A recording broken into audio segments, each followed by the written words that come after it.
December 30, 1888 by Anton Pavlovich Chekhov. This is how I understand my character's translator's note in the play. Ivanov is a gentleman, a university man, and not remarkable in any way. He is excitable, hot-headed, easily carried away, honest and straightforward. Like most people of his class, he has lived on his estate and served on the zemstvo what he has been doing, and how he has behaved, what he has been interested in and enthusiastic over, can be seen from the following words of his addressed to the doctor. Act Roman 1 Scene 5. Don't marry Jewesses or neurotic women or bluestockings. Don't fight with thousands single-handed. Don't wage war on windmills. Don't batter your head against the wall. God preserve you from scientific farming, wonderful schools, enthusiastic speeches. This is what he has in his past. Sarah, who has seen his scientific farming and other crazes, says about him to the doctor, he is a remarkable man, doctor. And I am sorry you did not meet him 2 or 3 years ago. Now he is depressed and melancholy. He doesn't talk or do anything, but in old days how charming he was. Act Roman 1 Scene 7. His past is beautiful. As is generally the case with educated Russians, there is not, or there hardly is, a single Russian gentleman or university man who does not boast of his past. The present is always worse than the past. Why? Because Russian excitability has one specific characteristic. It is quickly followed by exhaustion. A man has scarcely left the classroom before he rushes to take up a burden beyond his strength. He tackles at once the schools, the peasants' scientific farming, and the Vyasnik Evropy. He makes speeches, writes to the minister, combats evil, applauds good, falls in love, not in an ordinary simple way, but selects either a bluestocking or a neurotic or a Jewess or even a prostitute whom he tries to save, and so on and so on. But by the time he is 30 or 35, he begins to feel tired and bored. He has not got decent mustaches yet, but he already says with authority, "Don't marry, my dear fellow, trust my experience, or after all what does liberalism come to between ourselves?"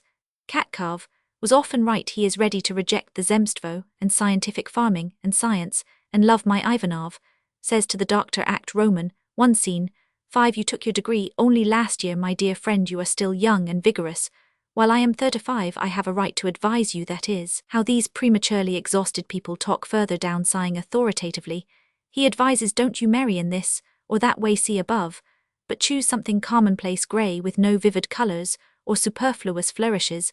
Altogether build your life according to the conventional pattern. The greyer and more monotonous the background, the better the life that I have led. How tiring it is, ah, how tiring.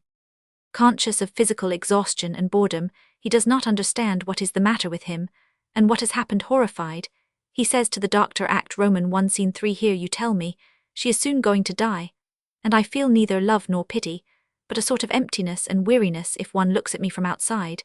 It must be horrible. I don't understand what is happening to my soul, finding themselves in such a position, narrow and unconscientious. People generally throw the whole blame on their environment or write themselves down as Hamlets and superfluous people, and are satisfied with that. But Ivanov, a straightforward man, openly says to the doctor and to the public that he does not understand his own mind.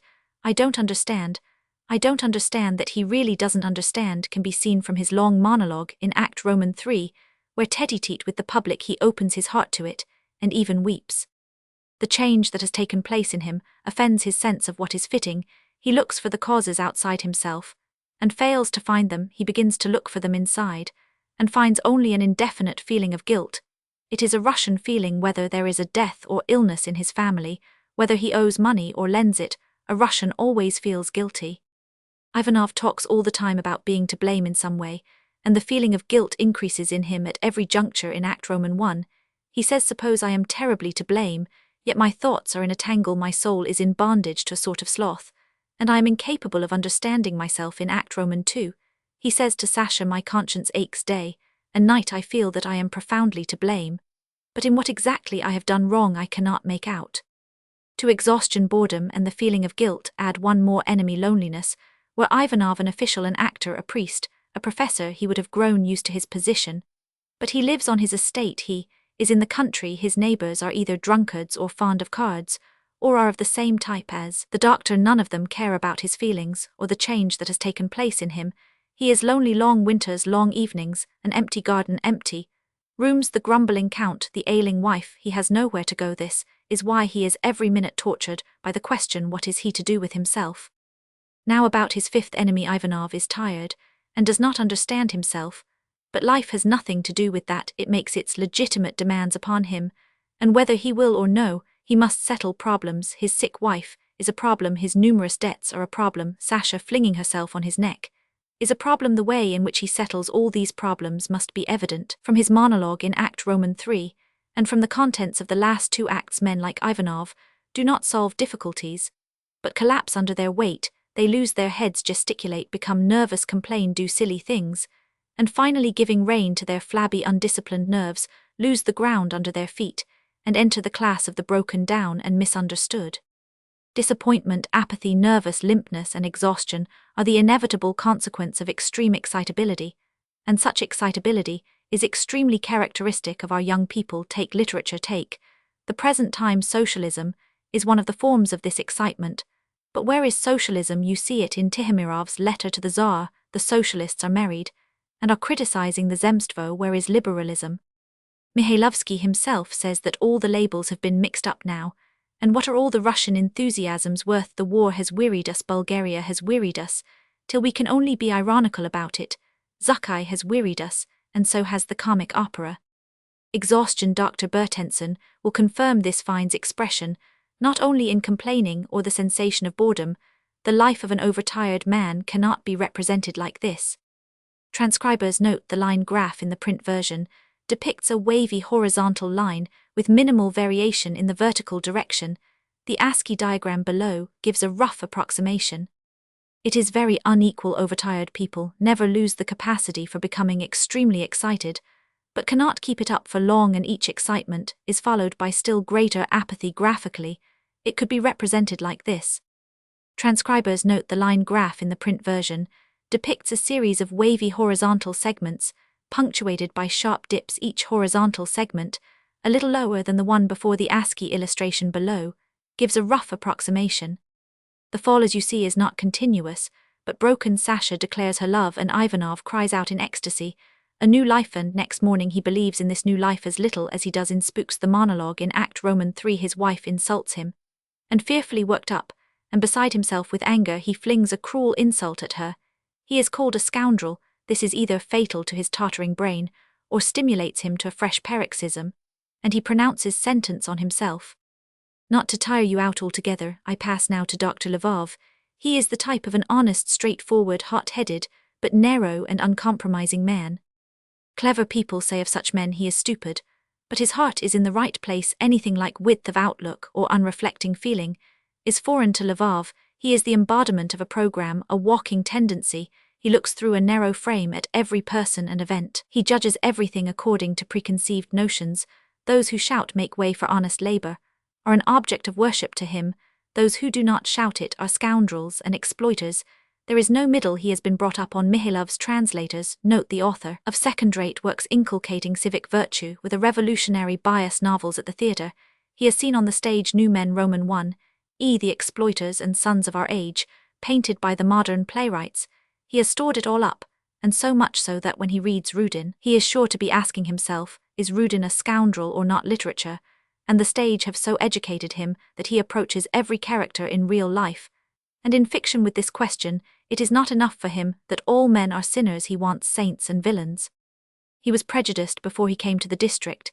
He at once classed all the rich peasants as exploiters, and Ivanov, whom he could not understand, as a scoundrel. Why, the man has a sick wife, and he goes to see a rich lady neighbor. Of course, he is a scoundrel. It is obvious that he is killing his wife in order to marry an heiress. Lvov is honest and straightforward, and he blurts out the truth without sparing himself if necessary. He will throw a bomb at a carriage, give a school inspector a blow in the face, or call a man a scoundrel. He will not stop at anything. He never feels remorse. It is his mission as an honest worker to fight the powers of darkness. Such people are useful, and are for the most part attractive. To caricature them, even in the interests of the play, is unfair, and indeed unnecessary. True, a caricature is more striking, and therefore easier to understand, but it is better to put your color on too faint than too strong. Now about the women. What do they love Ivanov for? Sarah loves him because he is a fine man, because he has enthusiasm, because he is brilliant and speaks with as much heat as Lvov does. Act Roman 1 Scene 7. She loves him so long as he is excited and interesting, but when he begins to grow misty in her eyes, and to lose definiteness of outline she ceases to understand him. And at the end of Act Roman 3 speaks out plainly and sharply. Sasha is a young woman of the newest type. She is well-educated, intelligent, honest, and so on. In the realm of the blind, a one-eyed man is king. And so she favors Ivanov in spite of his being 35. He is better than anyone else. She knew him when she was a child, and saw his work close at hand at the period before he was exhausted. He is a friend of her father's. She is a female who is not won by the vivid plumage of the male, not by their courage and dexterity, but by their complaints, whinings, and failures. She is the sort of girl who loves a man. When he is going downhill, the moment Ivanov loses heart, the young lady is on the spot. That's just what she was waiting for. Just think of it. She now has such a holy, such a grateful task before her. She will raise up the fallen one, set him on his feet, make him happy. It is not Ivanov she loves, but this task. Argenton in Daudet's book says, life is not a novel. Sasha does not know this. She does not know that for Ivanov love is only a fresh complication, an extra stab in the back, and what comes of it. She struggles with him for a whole year, and instead of being raised, he sinks lower and lower. In my description of Ivanov, there often occurs the word Russian. Don't be cross about it. When I was writing the play, I had in mind only the things that really matter. That is only the typical Russian characteristics, thus the extreme excitability, the feeling of guilt, the liability to become exhausted are purely Russian. Germans are never excited, and that is why Germany knows nothing of disappointed, superfluous, or overtired people. The excitability of the French is always maintained at one and the same level, and makes no sudden bounds or falls, and so a Frenchman is normally excited down to a decrepit old age. In other words, the French do not have to waste their strength in overexcitement. They spend their powers sensibly, and do not go bankrupt.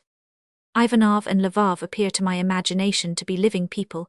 I tell you honestly, in all conscience, these men were born in my head, not by accident, not out of sea foam or preconceived intellectual ideas.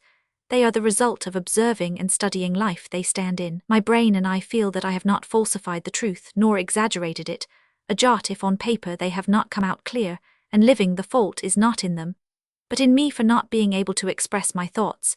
It shows it is too early for me to begin writing plays.